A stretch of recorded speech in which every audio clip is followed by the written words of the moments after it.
वैसे ही बाहर है, लेकिन जो सर्विस में है उनका भी आउट होना सुनिश्चित है। अब एनसीटी ही उनको बचा सकता है, नहीं तो कोई नहीं बचा सकता है ही पड़ेगा। सुप्रीम कोर्ट या फिर हाई कोर्ट को अवहेलना नहीं कर सकता कोई भी गवर्नमेंट हो, कोई भी विभाग हो। अब एनआईओएस को सुप्रीम कोर्ट ने आउट कर दिया। अब एनआईओएस के पास एक ही ऑप्शन है, एनसीटी न्यायालय से खबर निकल कर आया कि बीएड वालों को 6th फेज से बाहर किया जाएगा। कल का खबर आपने देखा, कल क्या कुछ निकल कर आया।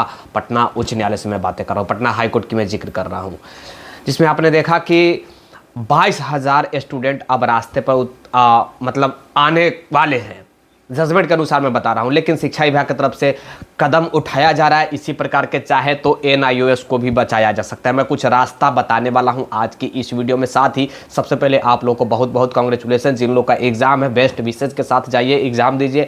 आज 7 तारीख से लेकर 16 तारीख तक एग्जाम है, तो प्लीज़ आप लोग सही प्रकार से जाकर एग्जाम दीजिएगा, क्योंकि एक एक नंबर आपके लिए महत्वपूर्ण है। आपने देख लिया कि एक नंबर क्या, डेट ऑफ बर्थ के कारण भी बहुत सारे लोग आउट हुए हैं इस टीआरई 1 में।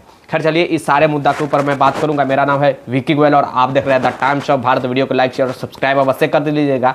चलिए दोस्तों, आज की वीडियो को शुरू किया जाए। सबसे कहना चाहूँगा, देखिए कल जिस प्रकार पटना उच्च न्यायालय का जजमेंट आया है, उसके बाद शिक्षा विभाग के जो शिक्षा विभाग के पूर्व संयुक्त सचिव है उनके तरफ से बयान आया है। पूर्व संयुक्त सचिव जिनका बयान आया है, जिसे सेक्रेटरी साहब आप कहते हैं, सेक्रेटरी का पूर्व यानी कि एक्स सेक्रेटरी का बयान आया है कि अब उन्होंने कहा है कि शिक्षा विभाग अब जो है अपील करेंगे।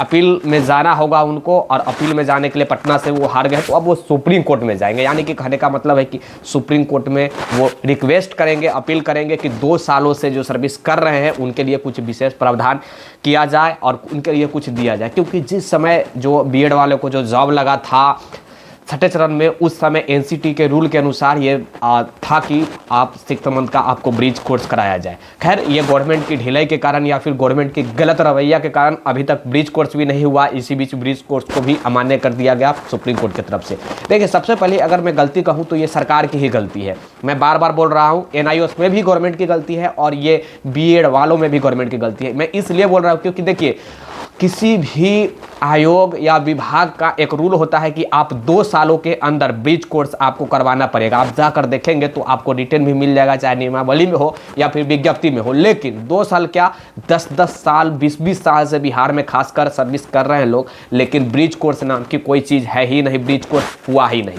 तो इसका खामियाजा अब स्टूडेंटों को भुगतना पड़ रहा है। ये बड़ी दुखद बात है कि स्टूडेंट को खामियाजा भुगतना पड़ रहा है। अगर ये ब्रिज कोर्स पहले ही हो चुका होता तो अभी ये नहीं देखने को मिलता, लेकिन अब ब्रिज कोर्स भी अमान्य है। यानी कि ब्रिज कोर्स नाम की कोई चीज़ नहीं है।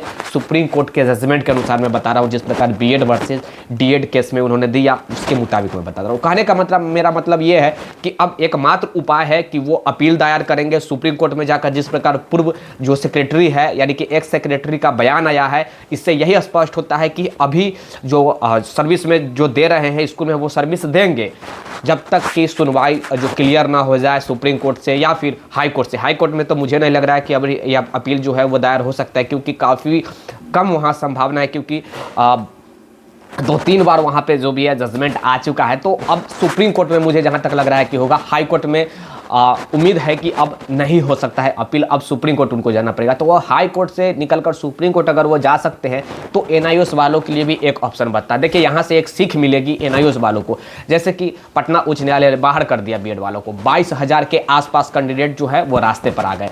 अब गवर्नमेंट क्या करेगी, उनके पास 2 ऑप्शन है, या तो वो अपील करेगी और नहीं तो वो बाहर जाएगी।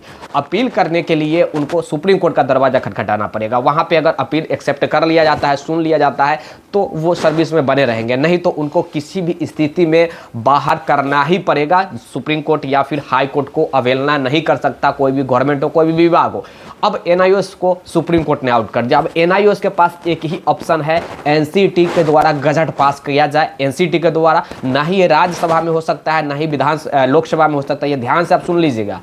जजमेंट के 31 नंबर कॉलम आप जाकर पढ़ेंगे, उसमें स्पष्ट तरीका से लिखा गया है कि ना ही राज्यसभा में और ना ही लोकसभा में किसी प्रकार की उसमें सुधार किया जा सकता है। एकमात्र उपाय है एनसीटी। एनसीटी के बारे में वहाँ पे जिक्र नहीं किया गया, तो एनसीटी ही सुधार कर सकती है।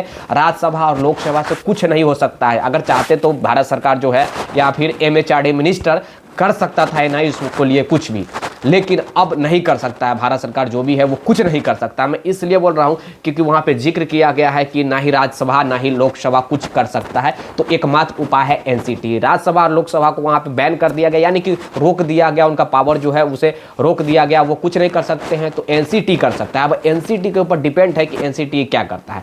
खैर चलिए, अब हम आते हैं टू द पॉइंट अपने नेक्स्ट मुद्दा के ऊपर। हमने एनआईओएस और बीएड संबंधित जो कुछ भी जानकारी था पटना उच्च न्यायालय या फिर सुप्रीम कोर्ट संबंधित, वो हमने देने का प्रयास किया। देखिए एनसीटी को प्लीज आप लोग से रिक्वेस्ट है कि एनसीटी को ज़्यादा से ज़्यादा रिक्वेस्ट किया जाए ताकि बने रहे, और एक बार अगर एनसीटी किसी प्रकार के प्रावधान कर देता है तो मुझे जहां तक लगता है कि कुछ न कुछ पॉजिटिव जरूर निकल कर आएगा। लेकिन जिस प्रकार का अभी तक के जजमेंट है, मैं फिर से कह रहा हूं कि चाहे छठा चरण हो या फिर सातवां चरण हो, एनआईओएस को आउट होना ही है। जो सर्विस में है उनकी मैं बात कर रहा हूँ, जो नहीं सर्विस में हो तो खैर ऐसे ही बाहर है, लेकिन जो सर्विस में है उनका भी आउट होना सुनिश्चित है। अब एनसीटी ही उनको बचा सकता है, नहीं तो कोई नहीं बचा सकता है, ये आप लोग ध्यान से रखिएगा। तो एनसीटी से आप लोग रिक्वेस्ट कीजिए। खैर चलिए आते हैं नेक्स्ट मुद्दा के ऊपर। नेक्स्ट मुद्दा ये है कि भैया जो टीआरई 2 का है, आज से एग्जाम स्टार्ट होने वाला है, यानी कि आज से एग्जाम स्टार्ट हो ही गया है। 7 तारीख से लेकर 16 तारीख तक एग्जाम है। उसके बाद टीआरई 3 यानी कि रिजल्ट आएगा, उसके बाद फिर टीआरई अगस्त महीना में 3 आने वाला है। अब देखिए, एक तरफ सप्लीमेंट्री रिजल्ट की डिमांड हो रहा है, सप्लीमेंट्री रिजल्ट संबंधित कुछ जानकारी भी आई है कि सप्लीमेंट्री रिजल्ट में कल भी बताया था कि अब नहीं आने वाला है। सप्लीमेंट्री रिजल्ट अब नहीं आएगा। अब ये नहीं है कि आएगा ही नहीं, विभाग के अनुसार और आयोग के अनुसार जो है वो जिस प्रकार टीआरई 2 का रिजल्ट प्रकाशित किया जाएगा उसी वक्त ये रिजल्ट आएगा। ये ध्यान में रखिए, क्योंकि स्पष्ट तरीका से कहा गया है आयोग की तरफ से कि जब टीआरई 2 का रिजल्ट प्रकाशित होगा उसी वक्त रिजल्ट दिया जाएगा सप्लीमेंट्री रिजल्ट का। पता नहीं ऐसा क्यों कर रहा है, मुझे भी समझ में नहीं आ रहा है। अब जो सप्लीमेंट्री रिजल्ट का इंतजार कर रहा है, क्या वो टीआरई 2 का एग्जाम नहीं देगा? क्या वो टीआरई 2 का तैयारी नहीं किया होगा? क्या वो टीआरई 2 का फॉर्म नहीं फिलअप किया होगा? तो कहने का मेरा मतलब यही है कि जब वो टीआरई 2 में उनका सिलेक्शन हो ही जाएगा तो आप सप्लीमेंट्री रिजल्ट देकर क्या करेंगे? ये सबसे बड़ा प्रश्न उठ रहा है। मुझे भी समझ में नहीं आ रहा है आयोग ऐसा क्यों कर रही है। आयोग को पता नहीं क्या हो गया है, अब समझ से परे है।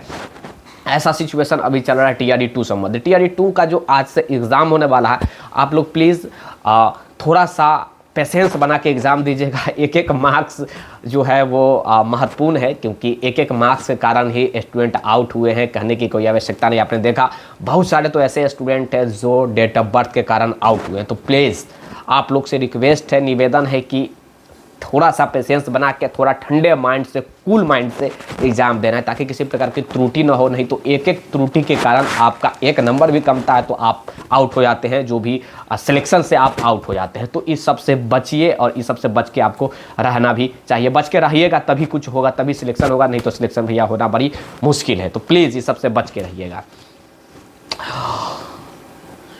अब एक प्रश्न उठ रहा है कि एनआईओएस वाला का एग्जाम देने जाए, तो जाइए आप लोग एनआईओएस वाले, आप लोग का एडमिट कार्ड आ गया है तो जाइए एग्जाम दीजिए। रिजल्ट की उम्मीद कम ही रखिएगा, क्योंकि जिस प्रकार बीएड वालों को पिछले टीआरई 1 में एग्ज़ाम तो दिए लेकिन रिजल्ट नहीं दिया गया, तो मुझे लग रहा है कि अब उन लोगों को भी काफ़ी परेशानी होगी। रिजल्ट नहीं आ सकता है लेकिन एग्ज़ाम दीजिए, सही प्रकार से एग्ज़ाम दीजिएगा। ऐसा मान के चलिए कि आपका रिजल्ट आएगा, अगर किसी प्रकार की कोई संशोधन हो जाता है एनसीटी द्वारा, या भी किसी प्रकार की कोई एक्टिविटी किया जाता है एनसीटी द्वारा, तो शायद आप लोग को कुछ पॉजिटिविटी मिल जाए, कुछ पॉजिटिव न्यूज़ मिल जाए। तो प्लीज़ आप लोग सही प्रकार से एग्जाम दीजिएगा।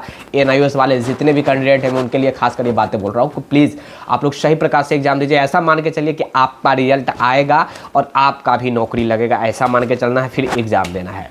खैर चलिए, जो कुछ भी जानकारी आएगी फिर जैसे जैसे वो मैं आपके बीच देने का प्रयास करूंगा। विशेष जानकारी के लिए द टाइम्स ऑफ भारत के साथ जुड़ जाइएगा। मेरा नाम है विकी गोलर, आप देख रहे थे द टाइम्स ऑफ भारत। तब तक के लिए जय हिंद, जय Bharat, have a nice day, take care, bye bye, thank you.